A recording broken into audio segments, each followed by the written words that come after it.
ये आकाशवाणी रायपुर है। छत्तीसगढ़ी समाचार बुलेटिन के संग शुभा मिश्रा के जय जोहार। अब सुनो आज के प्रमुख समाचार।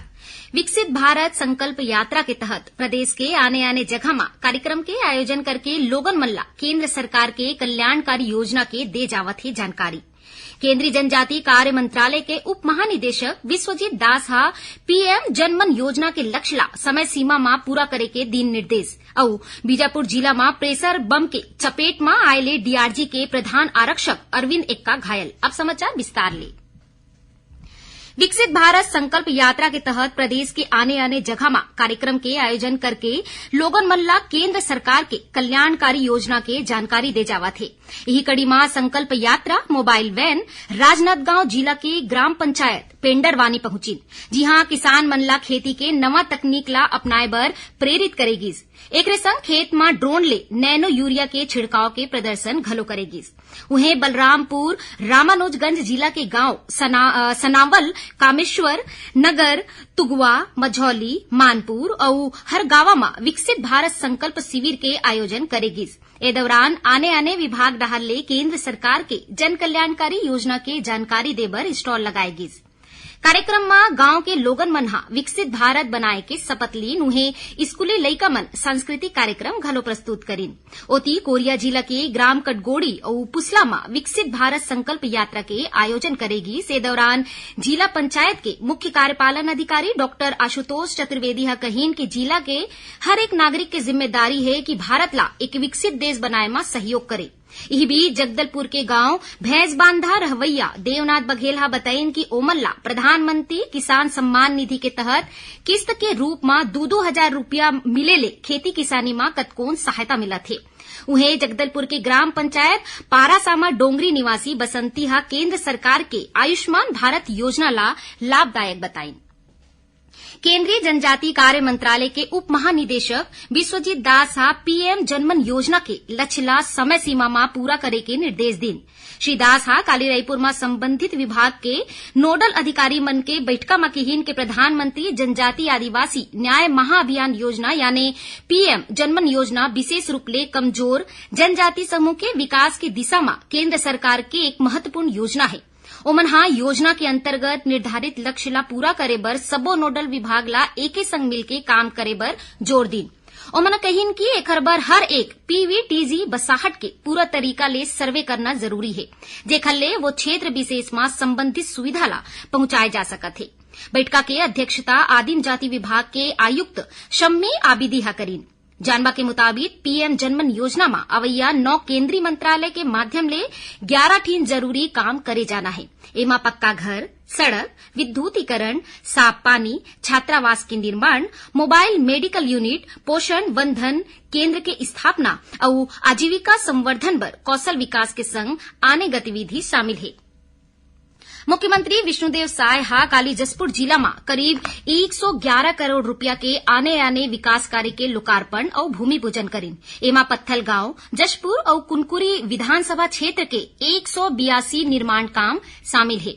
उन्हें मुख्यमंत्री जसपुर प्रवास के दौरान सोगड़ा आश्रम पहुंची, जी हां उमन हा मां काली के पूजा अर्चना करके प्रदेशवासी मन के सुख समृद्धि और खुशहाली के कामना करीन।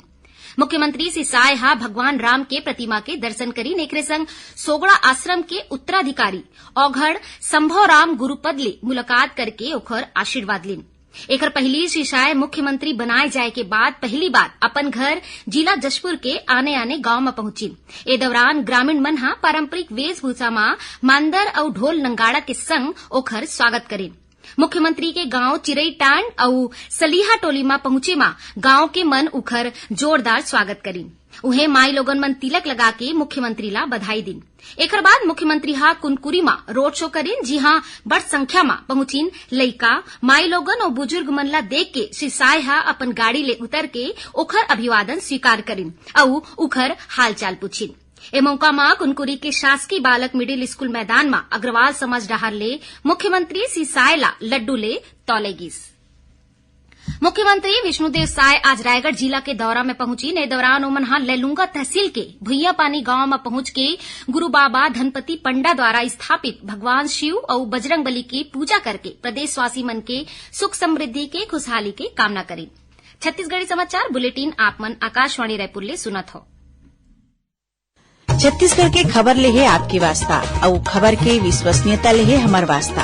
आकाशवाणी समाचार रायपुर के प्रादेशिक समाचार बुलेटिन के संगे संग हमार समसामयिक कार्यक्रम आप रेडियो के संग अपन मोबाइल में घलो सुन सकत हो। आकाशवाणी समाचार फेसबुक, ट्विटर और यूट्यूब में घलो हावय। हमार फेसबुक पेज हरे Chhattisgarh news on AIR, Twitter handle CGAIR news और हमार यूट्यूब चैनल हरे छत्तीसगढ़ AIR न्यूज। तो अब रेडियो के संगे संग आपके मोबाइल के माध्यम ले हम आप तक पहुंचत हन। छत्तीसगढ़ के हर खबर पर सुनत रहो आकाशवाणी समाचार। अब आगू बाढ़बो बाटे समाचार कोती। प्रधानमंत्री नरेंद्र मोदी डहल ले विद्यार्थी मन ला परीक्षा ले संबंधी तनाव ले दूर राखे बर परीक्षा पे चर्चा कार्यक्रम एदारी जनवरी माह के आखिरी हफ्ता में प्रस्तावित है।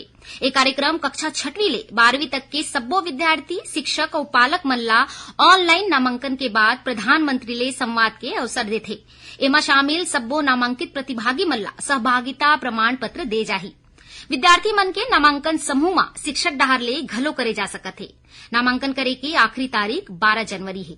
जानवा के मुताबिक परीक्षा पे चर्चा कार्यक्रम में विद्यार्थी, शिक्षक और पालक 5 वस्तुनिष्ठ प्रश्न के उत्तर देके अपन नामांकन करा सकत है। एक संग एमन प्रधानमंत्री ले अपन पूछे जाने वाला प्रश्न घलो प्रेषित कर सकत है। चयनित प्रश्न के उत्तर प्रधानमंत्री डहार ले परीक्षा पे चर्चा कार्यक्रम में दे जाही। गृह विभाग के प्रमुख सचिव मनोज कुमार पिंगुआ आज जगदलपुर में बैठका लेके बस्तर संभाग के सबो जिला में कानून व्यवस्था के स्थिति के समीक्षा करेन। बैठका में ओमन नक्सल विरोध अभियान के संग अपराध के रोकथाम, प्रतिबंधात्मक कार्रवाई और पुलिस ले संबंधित विषय ऊपर चर्चा करेन। श्री पिंगुआ अधिकारी मन ला कानून व्यवस्था और बुनियादी पुलिसिंग के संबंध में दिए गए दिशा निर्देश के कड़ाई ले पालन करे के निर्देश देन। बैठका में बस्तर रेंज के पुलिस महानिरीक्षक सुंदरराज पी, कांकेर रेंज के उप पुलिस महानिरीक्षक बालाजी राव के संग वरिष्ठ पुलिस अधिकारी मौजूद रहिन। बीजापुर जिला में प्रेशर बम के चपेट में आये डीआरजी के प्रधान आरक्षक अरविंद एक्का घायल हो गए। मिले जानकारी के अनुसार गंगालूर थाना क्षेत्र में आज बिहनिया डीआरजी के जवान सुरक्षा बल के कैंप खोले बर कांवड़ गांव गे रहिन। इही दौरान एक जवान माओवादी मन डहार ले लगाए गए प्रेशर बम के चपेट में आ गए। घटना में घायल जवान के पैर में गंभीर चोट आए है, जेला इलाज बर रायपुर लाए गए है। सुनैया मल्ला बता दन कि प्रादेशिक समाचार एकांश के समसामयिक विषय में आधारित कार्यक्रम बातों बातों में ए बखत वित्तीय सलाहकार, ट्रेडर और प्रशिक्षक अवधूत साठे ले गे भेंटवार्ता के प्रसारण करे जाही। एकर प्रसारण आकाशवाणी रायपुर ले काली 30 दिसंबर की बिहनिया 10:30 बजे ले करे जाही। एला छत्तीसगढ़ स्थित आकाशवाणी के जम्मू केंद्र रिले करही। अब पेश है मौसम के हाल। प्रदेश के सरगुजा संभाग और ओखर ले लगे जिला मन में अवैया 1 और 2 जनवरी के हल्का ले मध्यम वर्षा होए के संभावना है। उहे 3 जनवरी ले वर्षा के क्षेत्र धीरे धीरे दक्षिण कोती बढ़ सकत है। जानवा के मुताबिक एक द्रोणिका मध्य क्षोभ मंडल के उत्तर में बने हैं। एक संग प्रदेश में पहली ले गर्म और नमी जैसन हवा आवत है। एकर असर ले प्रदेश के सरगुजा संभाग और ओखर ले लगे जिला मन में हल्का बादल छाए रहे और वर्षा होए के संभावना है। उहे प्रदेश के न्यूनतम तापमान घलो बढ़ सकत है। आखिर में प्रमुख समाचार एक घौ फेर। विकसित भारत संकल्प यात्रा के तहत प्रदेश के आने आने जगह में कार्यक्रम के आयोजन करके लोगन मन ला केंद्र सरकार के कल्याणकारी योजना के दे जावत है जानकारी। केंद्रीय जनजातीय कार्य मंत्रालय के उप महानिदेशक विश्वजीत दास पीएम जनमन योजना के लक्ष्य ला समय सीमा में पूरा करे के दिन निर्देश। और बीजापुर जिला में प्रेशर बम के चपेट में आये डीआरजी के प्रधान आरक्षक अरविंद एक्का घायल। एकरे संग छत्तीसगढ़ी समाचार बुलेटिन इही सिरावत है। जय जोहार।